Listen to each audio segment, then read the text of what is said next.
Well, folks, welcome back. Today, we are going to be looking at the best case scenario for the Democrat Party in the 2026 Senate elections. Obviously, Democrats off two major victories that they had. The big one, obviously, former Governor Roy Cooper announced that he will enter the North Carolina Senate election in 2026. He's a former governor, former attorney general, very popular governor from the state of North Carolina, a state that when Tom Tillis ran for re-election back in 2020, he only won by 1.5 percentage points. Obviously, big news for the Democrat Party. Alongside that, Sherrod Brown, the former Democrat senator who lost a bid to his fourth term in office in 2024 to now Republican Senator Bernie Moreno, announced he will be running for Senate in 2026. He wants to unseat John Husted, obviously, who is the appointment who replaced J.D. Vance when he became vice president back in early 2025.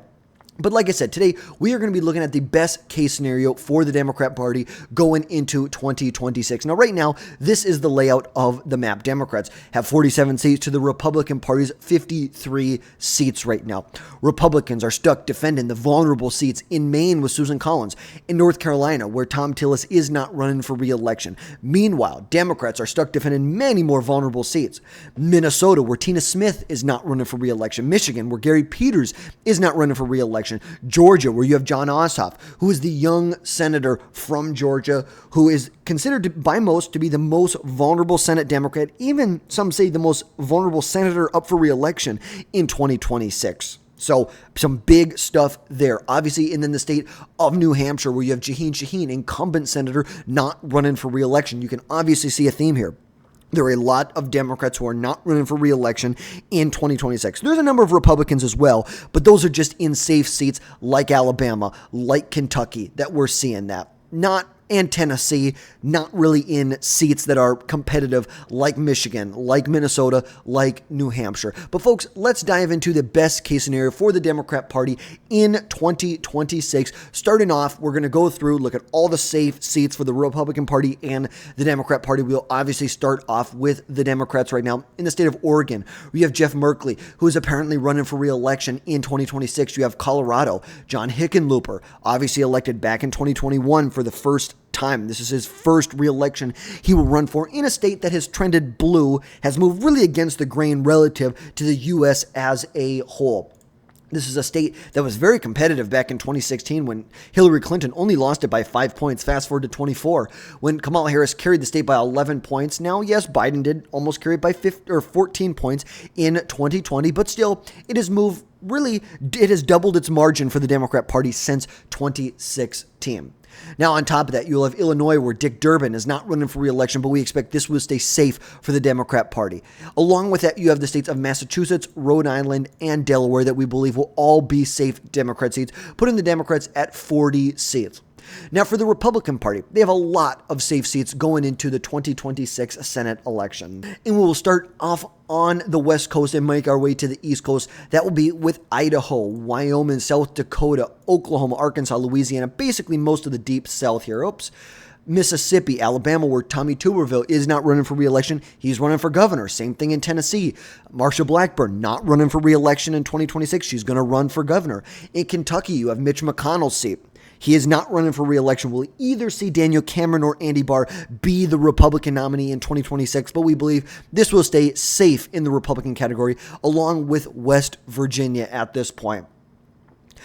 Now, for the Democrat Party, looking at the likely seats that will most likely go to the Democrat Party, they probably have an 80% or higher chance of winning in that race. We'll start off with the state of New Mexico, Virginia, where you have Mark Warner running for re-election. And that's it for the Democrats. The Republicans have a lot of lean seats. That will start off with Steve Daines in Montana. You have in Nebraska, you have Pete Ricketts, who's running for re-election, but will face an independent challenger in Dan Osborne. It'll be interesting to see how Democrats play this out. Will they nominate someone? Will they back Osborne? Exactly how will that play out? I still think it is a likely Republican seat, but Dan Osborne, remember, he came pretty close in 2024 of unseating.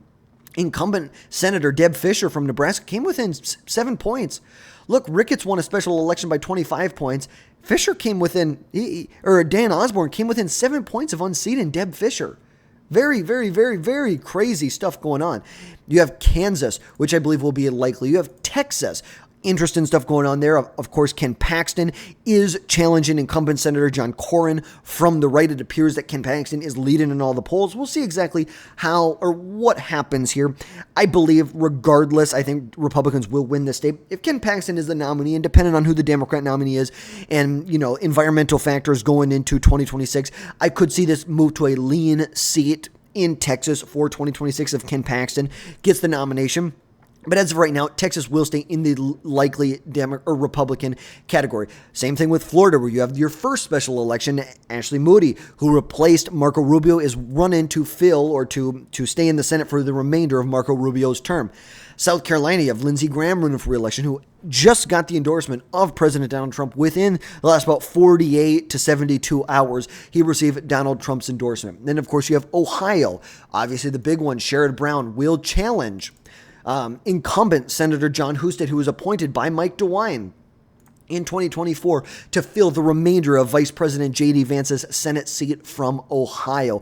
Obviously, now that Sherrod Brown is in this race, we've contemplated that maybe this could become a lean seat. I think we need to let it play out a little bit more. I know at times I've been a little jumpy. I've jumped the gun a number of times on some ratings, and we don't want to jump the gun here. We want to make sure that there's actual structural movement if we're going to be moving this right now. But I believe this will be a likely seat for the Republican Party, but very easily could become a lean seat now that Sherrod Brown is in the race. We just have to see how everything plays out. Now, one seat that I forgot for the Democrat Party I can see right here is the state of New Jersey, where you have Cory Booker running for re-election. I believe Democrats will win this seat in 26, even though the gubernatorial election will, I believe, be close in 25. I think Democrats will win by a couple points, but I think it's going to be pretty close in 25, but probably not in 26. And the last one is Dan Sullivan in the state of Alaska. We know Mary Peltola, a Democrat, is not going to run for Senate. She appears to be mulling a gubernatorial bid in Alaska.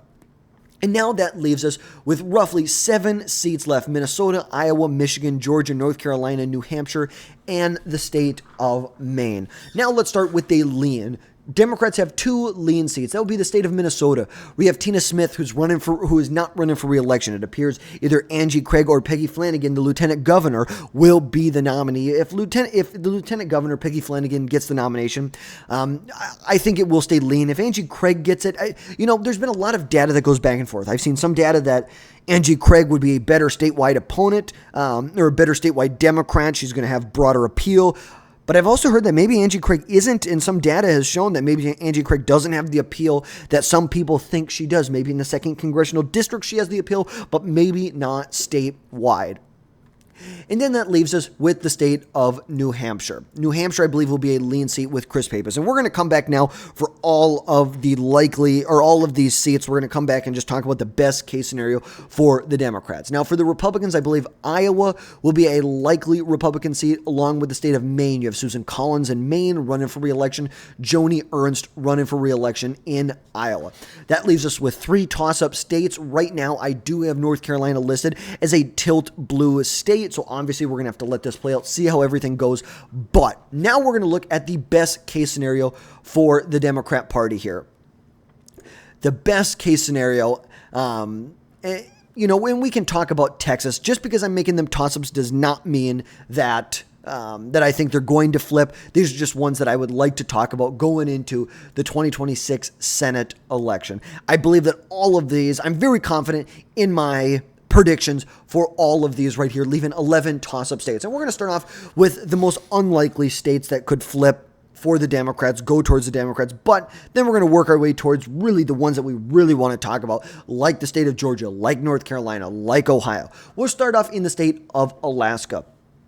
At the end of the day, the best case scenario for the Democrats in Alaska is that if Mary Peltola runs in this election, that would be the best thing to happen. That is number one for the Democrat Party. As of right now, like we said, she is not running in this election. And here, let's fast forward to 2026. Mary Peltola, she's potentially running, but from what it sounds like right now, it sounds like she is going to run in the gubernatorial election. The best case scenario is she runs in the Senate. If she runs in the Senate, I think it could get close. I don't think Democrats will be able to flip Alaska, but do I think it could go from a likely to a lean seat for the Republican Party? Look, Mary Peltola had a big upset election about 4 years ago now, in which she won the Alaska at-large seat in the House of Representatives. I think she'd be a formidable challenger to Dan Sullivan. Ultimately, I think he would prevail at the end of the day, but that would be the best case scenario for the Democrat Party. In the state of Texas, best case scenario that I believe right now in Texas is that Texans nominate, or Republicans, I should say, do not give John Cornyn another shot at 2026. They nominate Ken Paxton. I think he has many more liabilities than John Cornyn, and I think he has less broad appeal relative to John Cornyn going into 2026. Democrats want that. Now, the big question is who could Democrats nominate? James Tellerico has been a big name that's been thrown out there, who's a state representative, potentially Beto O'Rourke. To be honest with you, as of right now, I think the best case scenario was Democrats nominate James Tellerico. I think that would be the best. He's a good-talking, good-looking Texas man. Obviously, I vehemently disagree with a lot of his policy prescriptions for the country and for Texas, but I think he would give Democrats the best shot. You don't want to nominate two-time loser Beto O'Rourke or Colin Allred, who lost in 2028. I think put in a new name in there, a younger character, a younger guy who can get out there and who can fundraise. We already know Tellerico has been getting out talking with different advertisers. How much is airwaves? What is the cost for a 30-second, a 60-second advertisement on the airwaves? So it is a potential, but I believe that would be the best case scenario for the Democrat Party. And I think they could get this to be maybe not a tilt, but for sure a lean seat in Texas. Remember, go back to 2018. Beto O'Rourke got within 2.5 points of unseating at that time incumbent Senator Ted Cruz in 2018. Now, do I think it's going to be that bad? I don't think so. I think it could be anywhere from a point to 5 points that Democrats could get it down to. Do I think that Democrats are going to flip it? I don't. At the end of the day, I don't think Democrats have a shot. Maybe it gets tilt. Maybe under insane circumstances, the environment, you have to be in a Democrat plus 10 environment if you want to win in Texas, maybe even 15 if you want to win in Texas. I simply don't see that happening in 2026. Maybe some stuff backfire with these redistricting. Maybe there's people in the state who don't like this. I think Texas is lean at the best case scenario for the Democrat Party. Now, best case in Nebraska, I think Dan Osborne has really a big challenge to Pete Ricketts. I think Pete Ricketts, he's a well-funded candidate, self-funded candidate. I think that the best case scenario for the Democrats is you have a third party, and now I don't have a third party, and I guess I could go add one right now. But I believe the best thing that could happen as of right now for the Democrats is if they put their support behind someone like Dan Osborne. They do not try and run a Democrat in this race. I think he's going to have the broadest appeal as of right now, and I don't know why this keeps changing. Let's put it right there.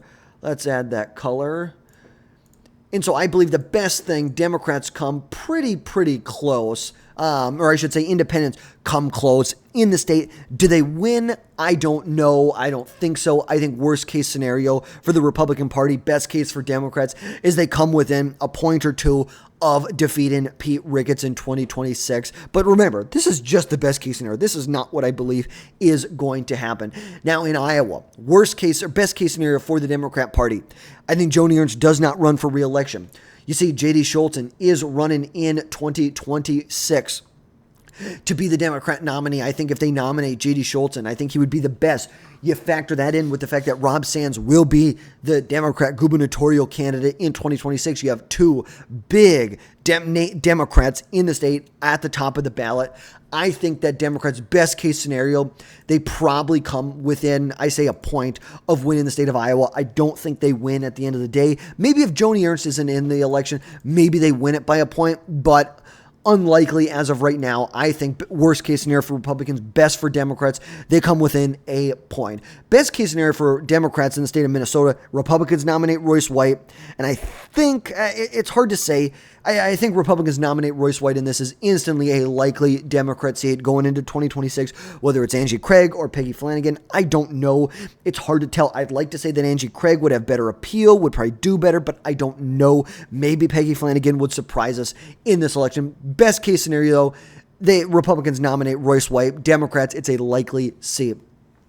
In Michigan, I think the best case scenario is Democrats nominate former Representative Haley Stevens in this election.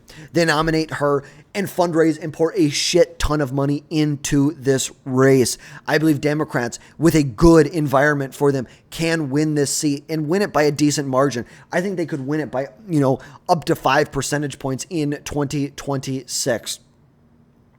Now in New Hampshire, Democrats are already getting their best case scenario. Former Governor Chris Sununu is not running in this election. Chris Pappas is the nominee. I think the best case scenario is Democrats win it by probably 5 to 10 points against Scott Brown, the most likely Republican nominee. But they already got it there. Simply, Chris Sununu is not running. In Ohio, I think they already got their best case scenario. Sherrod Brown is running. I don't think they're going to flip the seat at the end of the day. I don't think Sherrod Brown will flip it. Do I think it could be a tilt seat? Absolutely. Republicans barely squeak by. John Husted barely squeaks by in Ohio. I think that is a best case scenario for the Democrats. Do I think that it's going to flip to the Democrats again? I don't. The white working class base in Ohio, plus it has shifted so much to the right. It is no longer a swing state, no longer a bellwether state. This is a Republican state going forward, and I think just the structural disadvantage Democrats are at will stop them from winning this election. In the state of Maine, the best case scenario for the Democrats is probably at this point that they nominate outgoing Governor Janet Mills. Obviously, that's the big question about 2026. Or I shouldn't even say that. Best case scenario is Susan Collins doesn't run for re-election. Susan Collins doesn't run for re-election. Instantly, this seat probably becomes a likely Democrat seat in 2026, but it appears Collins is running for re-election. I think best case scenario, they nominate Janet Mills, the outgoing governor, to run against Susan Collins. Democrats win by like half a percentage point, fourth of a percentage point, somewhere in that ballpark. I really,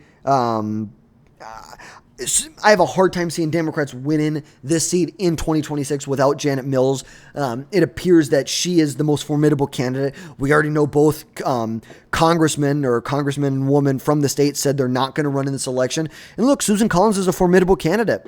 She has won re-election every year since 2002. She was initially elected back in 1996. Look, in good years for Democrats and bad years for Democrats, Collins has seemed to always pull through in the state. I think best case scenario, Collins running, Democrats sneak by like a fourth of a percentage point. Best case scenario, Susan Collins doesn't run, instantly a likely Democrat seat. So I guess this is the best case scenario. So we'll say Susan Collins does not run. In North Carolina, they're already starting to get it. Roy Cooper is running in this election. I think that's the best case, the best candidate they possibly could have got. Talk about a bad environment for the Republican Party. Add in former Governor Roy Cooper is running in this race. Plus then, incumbent Senator Tom Tillis is not running in this race. Democrats are already starting to get their best case scenario, but I still think at the end of the day, best case for them is they sneak by maybe best case they win by up to 5 points. Most realistic case, I think they win by a point, maybe 2, but this is a best case scenario, so we'll look at it this way. And best case in Georgia is Republicans nominate a very conservative MAGA Republican in the state of Georgia against Jon Ossoff, who just does not have statewide appeal. Simply that. The Republicans nominate someone who does not have statewide appeal. That is what's going to happen. That's what would happen for the best case for the Democrats. They nominate, Jon Ossoff. He's a popular Democrat. He's a young, good-looking Democrat. I think Democrats win by up to 5 points in 2026. But this is my best case scenario for the Democrat Party. Best case scenario, I do not believe that Democrats win the Senate. I just don't. They would have to poach 2 out of 3 of these seats here, or 2 out of 4 of these seats, or 2 out of 5 of these seats here that we're looking at. That's what they would have to do in order to win.